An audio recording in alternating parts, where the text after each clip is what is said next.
Why is willpower so elusive for some of us? And why do we struggle so much to keep our bad habits under control?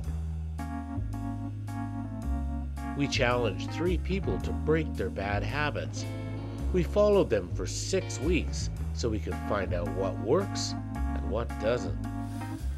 All right. Oh, that's the stuff. Not really at all. We tried these vapor cigarettes, and I mean, for me, actually, to be honest, it's nothing like a cigarette. It tastes nothing like a cigarette, but it's not bad. It's better than having a cigarette. What were your thoughts?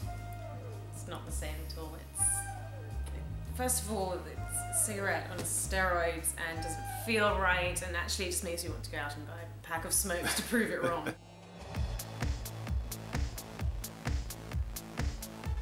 Haleh Khosravi lives to spend.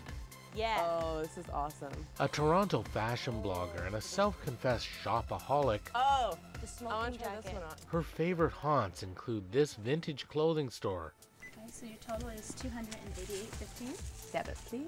We asked Haleh how much she spends every month on non-essential items. Thank you very much. On average, Bye. probably like $3,500. A month? Yeah. It's been rough lately. Summertime, right? You buy a lot of new clothes, and then you don't wear them, and then you get rid of them. For Tom Rubin, it's not just the health consequences. Carrying around all that weight is hard on his self-esteem. I actually read an article about a bunch of school kids, and 60% of them said they would rather be an amputee than fat. That's horrible. Like, somebody would rather lose an arm than be in the condition that I'm in currently. So that tells me a lot about how I'm perceived. And I don't want to be perceived that way. It's kind of like licking a battery. Oh. That's bitter. If you try and just willpower through it and say, I'm never gonna do X again, then eventually you're probably gonna fail.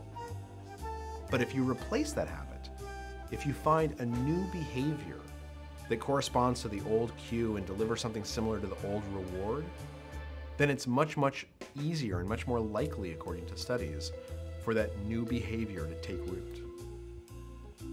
There's a part of you who's always going to be interested in immediate survival, immediate gratification, and avoiding any pain or discomfort in the present moment.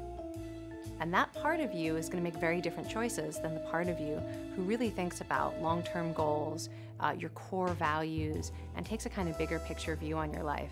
And both of those are survival instincts for us as humans.